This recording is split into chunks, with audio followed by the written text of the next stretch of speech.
huelga del transporte empieza a provocar los primeros problemas de abastecimiento en nuestro país. Faltan alimentos perecederos como la leche, frutas, pescado en varios supermercados a lo largo de la geografía española. Todo ello en medio de escenas de violencia que vemos por parte de los piquetes contra transportistas, alentados sin duda también por los cambios legales hace menos de un año llevados a cabo por parte del gobierno para despenalizar la mayoría de sus acciones. Parte de la protesta se debe al alza de los precios del carburante, también de la energía, y al respecto preguntamos al exministro socialista y también expresidente de Red Eléctrica, Jordi Sevilla, que nos habla de las recetas para abaratar los precios de la energía. Por otra parte, nos interesamos por el ex número 2 del Partido Popular, Teodoro García Egea, por su nueva vida en la que se sitúa a escasos 3 metros de una de sus grandes enemigas, Cayetana Álvarez de Toledo. Y por último, estrenamos sección en barra libre con cine en blanco y negrete. Ya verán cómo es el paralelismo que establecemos entre películas y situaciones de nuestra actualidad más acuciante. Esto es barra libre, comenzamos.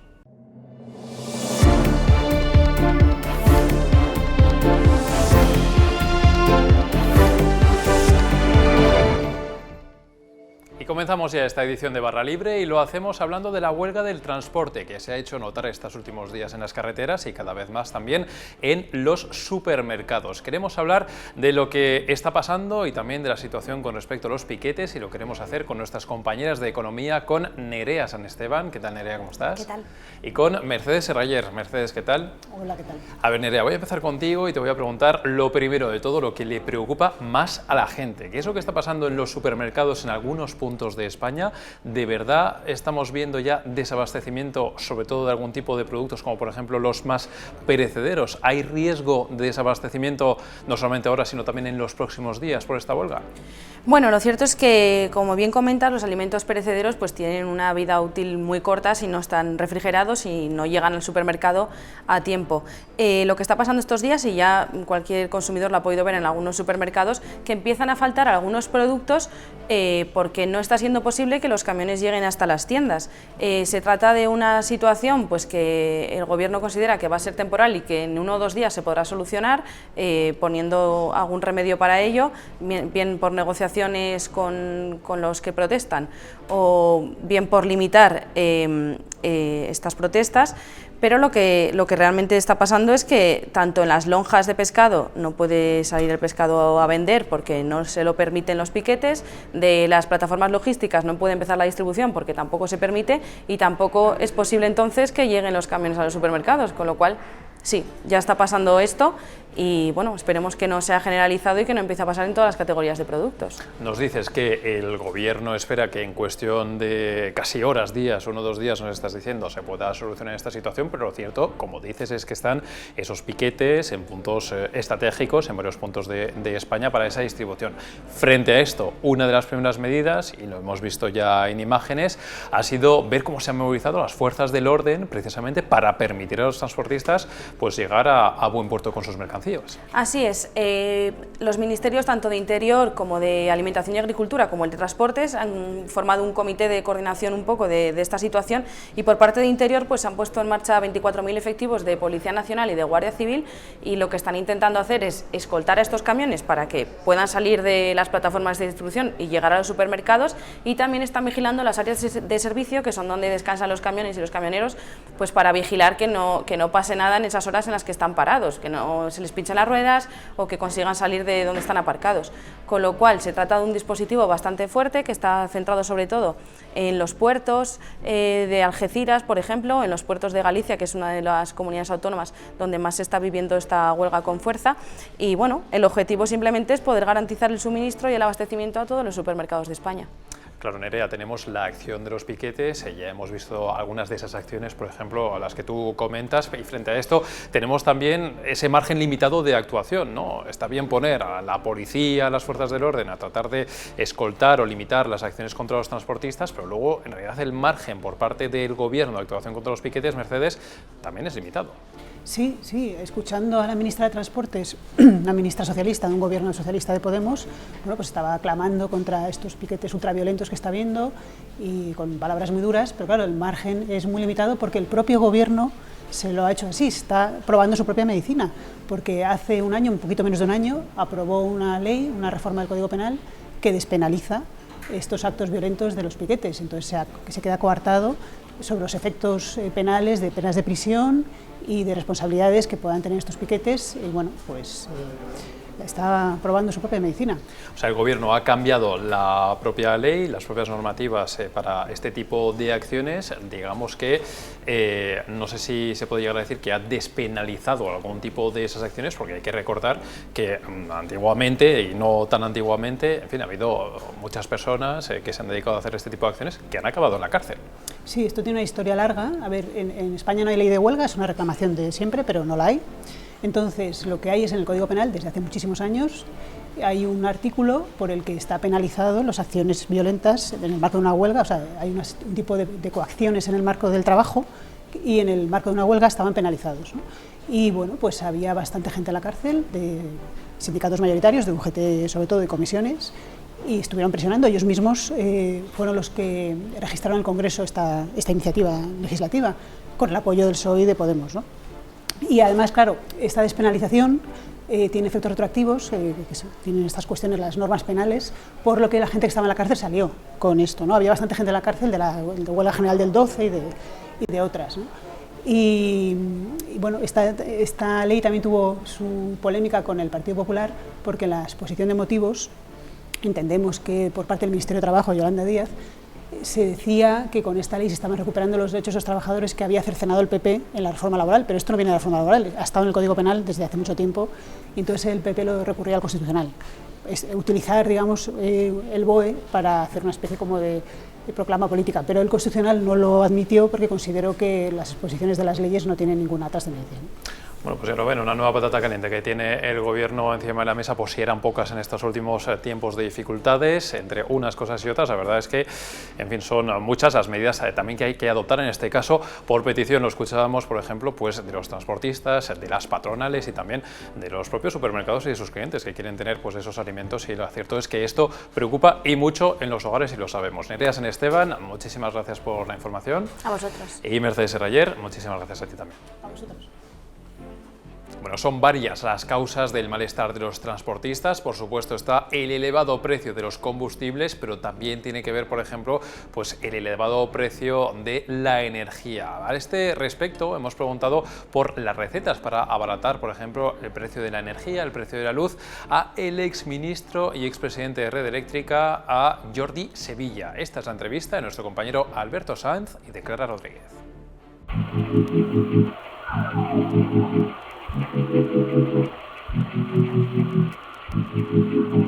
Yo creo que tiene una parte que se explica porque ahora sabemos que Putin iba preparando esta guerra desde hace algún tiempo y iba ya reduciendo el flujo de gas hacia especialmente Alemania, que es la que tiene un mayor nivel de dependencia, y creo que eso ha ido elevando de alguna manera el precio del conjunto del pool de electricidad, junto a que esto que se llama los derechos de emisión de CO2, que también forma parte del cálculo del pool, pues ha ido subiendo. De hecho, hace ya más de un año que el precio de la electricidad está alcanzando, no lo de ahora, pero récords que nos parecían ya hace un año muy elevados. La irrupción de renovables es tan disruptiva que rompe la lógica tradicional del llamado mercado marginalista de la electricidad.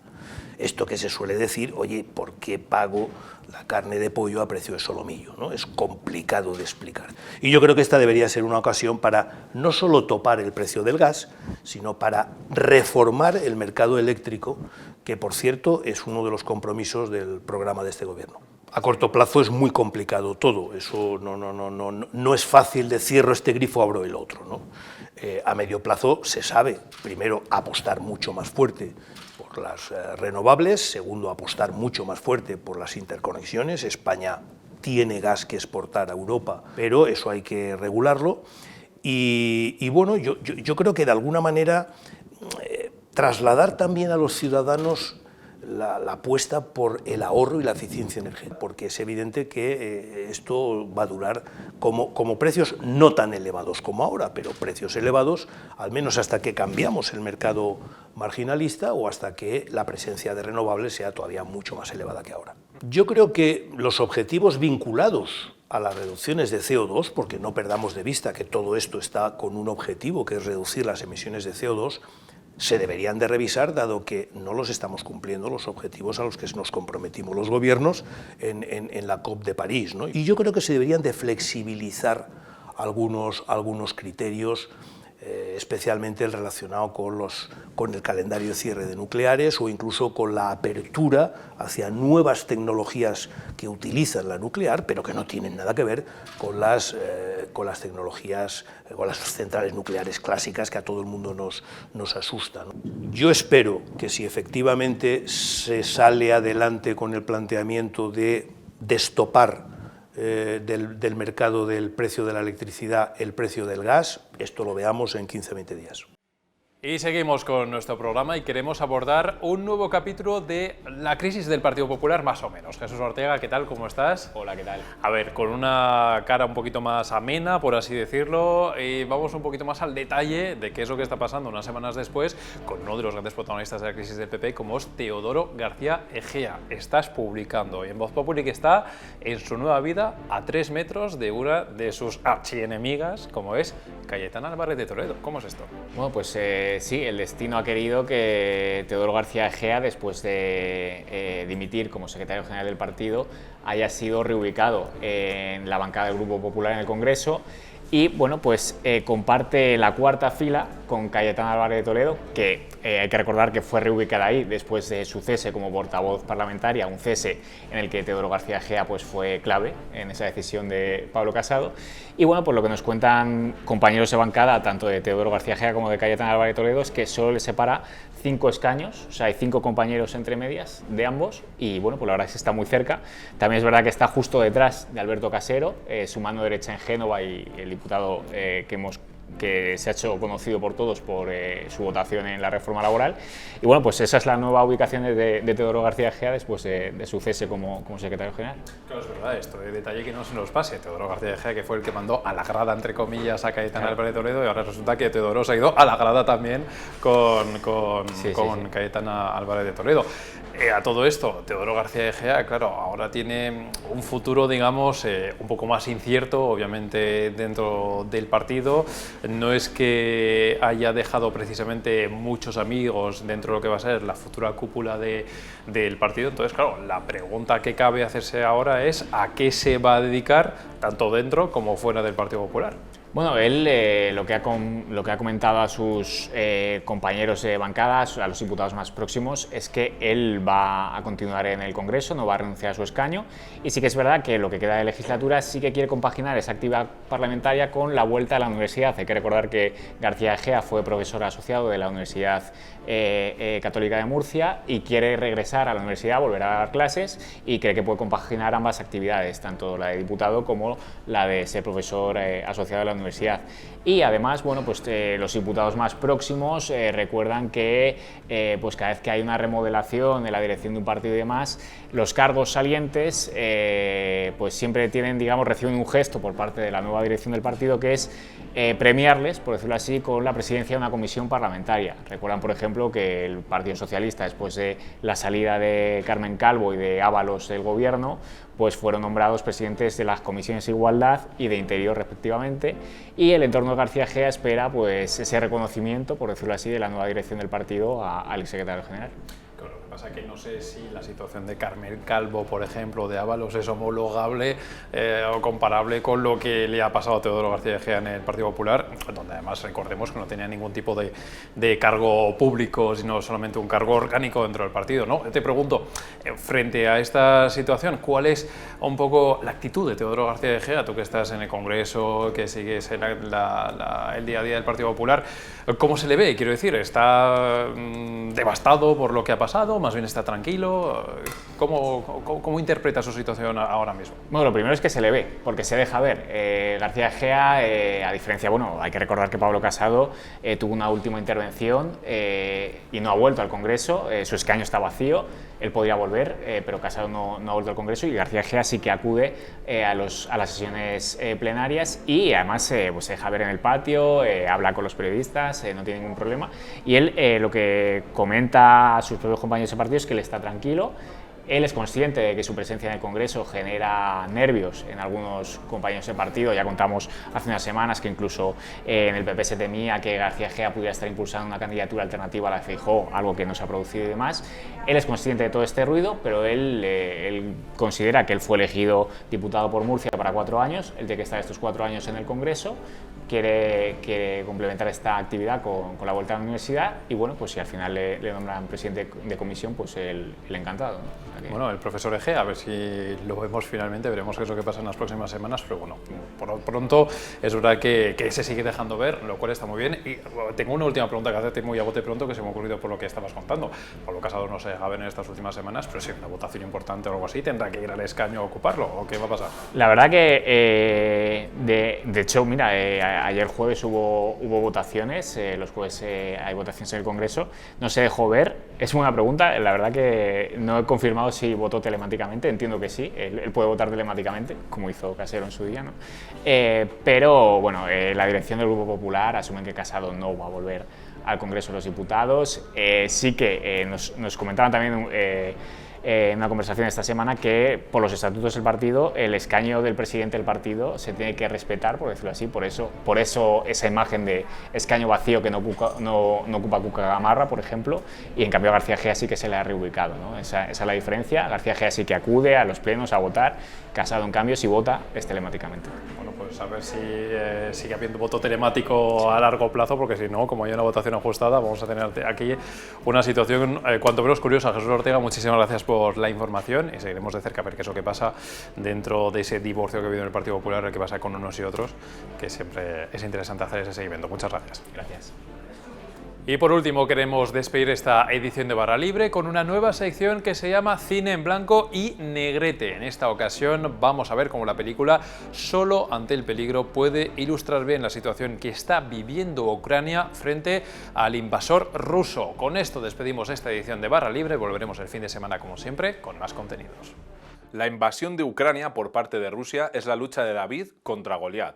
Muchos se preguntan si tiene sentido combatir en una guerra que parece perdida de antemano. El pueblo ucraniano y su presidente Zelensky han demostrado una valentía que parecía agotada en nuestro mundo occidental.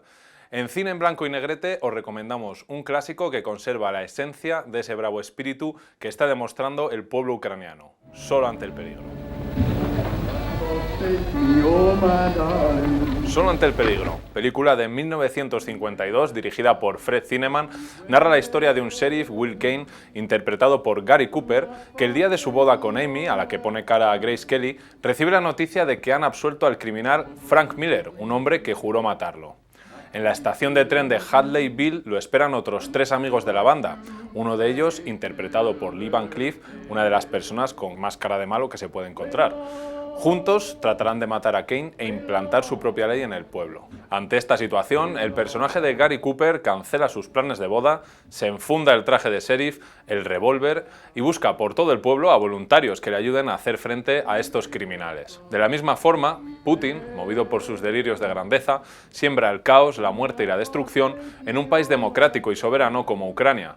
Los ucranianos están solos ante el peligro ruso, pues ante el temor de una guerra nuclear, los países de la OTAN se mantienen a un lado. En la película de Zinnemann, nadie se atreverá a ayudar al sheriff Kane.